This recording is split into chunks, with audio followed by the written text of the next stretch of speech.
साथियों, वेद भारतीय दर्शन के जनक, प्रेरक और मानक भूमिकाओं में केंद्रीय स्थान प्राप्त शब्द प्रमाण हैं।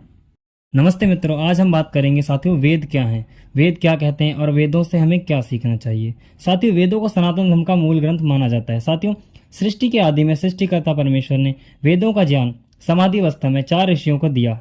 साथियों, अग्नि ऋषि को ऋग्वेद का ज्ञान, वायु ऋषि को यजुर्वेद का ज्ञान, आदित्य ऋषि को सामवेद का ज्ञान और अंगिरा ऋषि को अथर्ववेद का ज्ञान दिया था।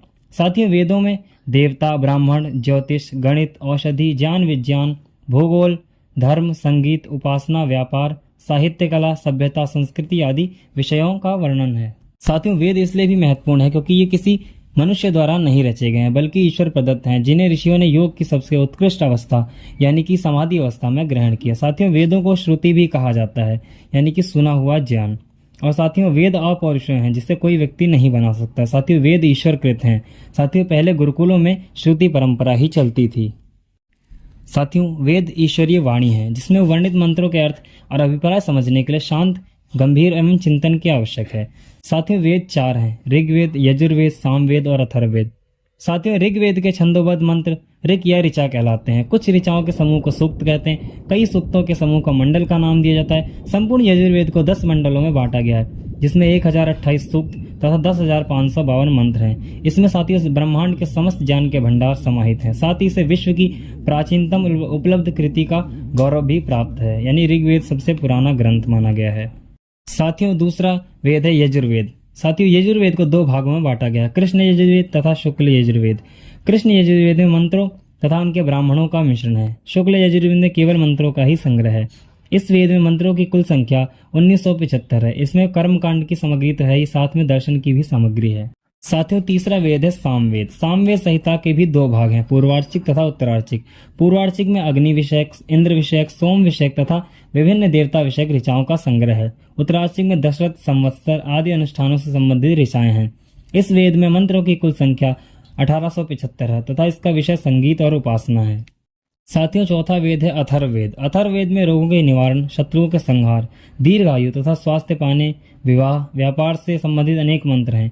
इसे ज्ञान विज्ञान, साहित्य, कला, सभ्यता, संस्कृति आदि का मूल माना गया है। इस वेद में कुल 5970 मंत्र हैं। साथियों, चारों वेदों में लिखित ज्ञान सृष्टि के आरंभ में 4 ऋषियों ने देववाणी के रूप में ग्रहण किया तथा अपनी वाणी के माध्यम से शिष्यों को दिया था, इसलिए ये श्रुति कहलाते हैं। यही प्रक्रिया तब तक चलती रही जब तक कि लिखने के माध्यम उपलब्ध नहीं हुए। साथियों, वेद सब सत्य विद्याओं का पुस्तक है एवं समस्त विशुद्ध ज्ञान का स्रोत है। वेद का मौलिक ज्ञान सार्वकालिक है और देश देशांतर में समस्त मानव जाति के लिए उपकारी है।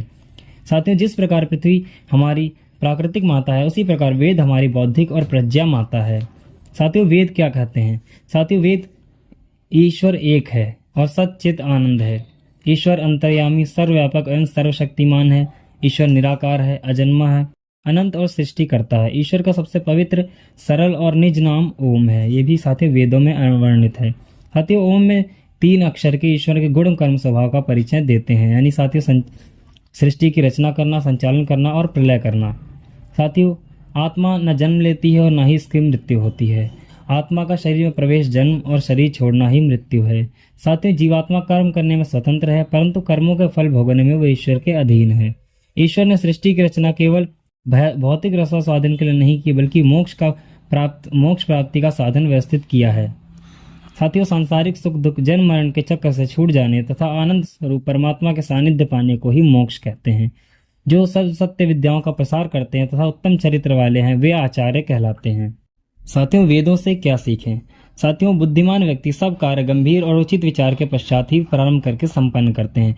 जीवन का लक्ष्य उत्तम गुणों का धारण करना, मानव जाति की सेवा तथा मोक्ष को प्राप्त करना है। स्वर्ग और नरक कोई निश्चित भौगोलिक स्थान नहीं है। जीवात्मा की अच्छी या बुरी परिस्थितियां ही स्वर्ग और नरक कहलाती हैं। शुद्ध और पवित्र विचारों के लिए शुद्ध सात्विक भोजन आवश्यक है। साथियों, किसी वस्तु को जैसे है वैसे ही जानना और मानना सत्य कहलाता है। दिव्य गुणों का चिंतन और स्तुति, इन गुणों को धारण करने की अभिलाषा तथा ईश्वर की कृपा को ही, याचना को ही कृपा कहते हैं। अष्टांग योग के द्वारा परमपिता परमेश्वर के अनुभव को उपासना कहते हैं। साथियों, हमारे 4 उपवेद भी हैं: आयुर्वेद, धनुर्वेद, गंधर्ववेद और अर्थवेद। साथियों, आयुर्वेद के विषय है रोग और इसका निदान है औषधि और चिकित्सा। साथियों, धनुर्वेद में का विषय है सेना, और इसमें हथियार, युद्ध कला और जितने भी युद्ध प्रकार की जितनी शैली है सब का वर्णन धनुर्वेद में मिलता है। साथियों गंधर्व वेद में गायन, वादन और नर्तन। अथर्ववेद में साथियों धर्म संबंधी जैसे व्यापार, संपत्ति और प्रकृति दोहन आदि का वर्णन मिलता है। साथियों 6 हमारे उपांग भी हैं जिन्हें 6 शास्त्र भी कहा जाता है। साथियों मीमांसा, वेदांत, न्याय, वैशेषिक, सांख्य और योग। साथियों मीमांसा के ऋषि हैं जैमिनी, वेदांत के व्यास, न्याय के गौतम, वैशेषिक के कणाद और सांख्य के कपिल और योग के ऋषि हैं पतंजलि। साथियों 6 अंग भी होते हैं, शिक्षा, कल्प, व्याकरण, निरुक्त, छंद और ज्योतिष। साथियों 4 ब्राह्मण भी हमारे, शतपथ, ऐत्रेय, तांड, गोपत। और साथियों प्रमुख हमारी 10 उपनिषदें हैं। इसमें पहली है ईश उपनिषद, दूसरी केन उपनिषद, कठ उपनिषद, प्रश्न, मुंडक, मांडूक्य, ऐत्रेय, तैतरीय, छांदोग्य और बृहदारण्यक। साथियों जब तक इस वेद विद्या का पठन पाठन हमारे देश में था तब तक हम विश्वगुरु थे। हमारा देश साथियों सोने की चिड़िया कहलाता था, परंतु जब से वेद विद्या का पठन पाठन बंद हुआ, गुरुकुल प्रणाली पूरी तरह से विलुप्त हो गई।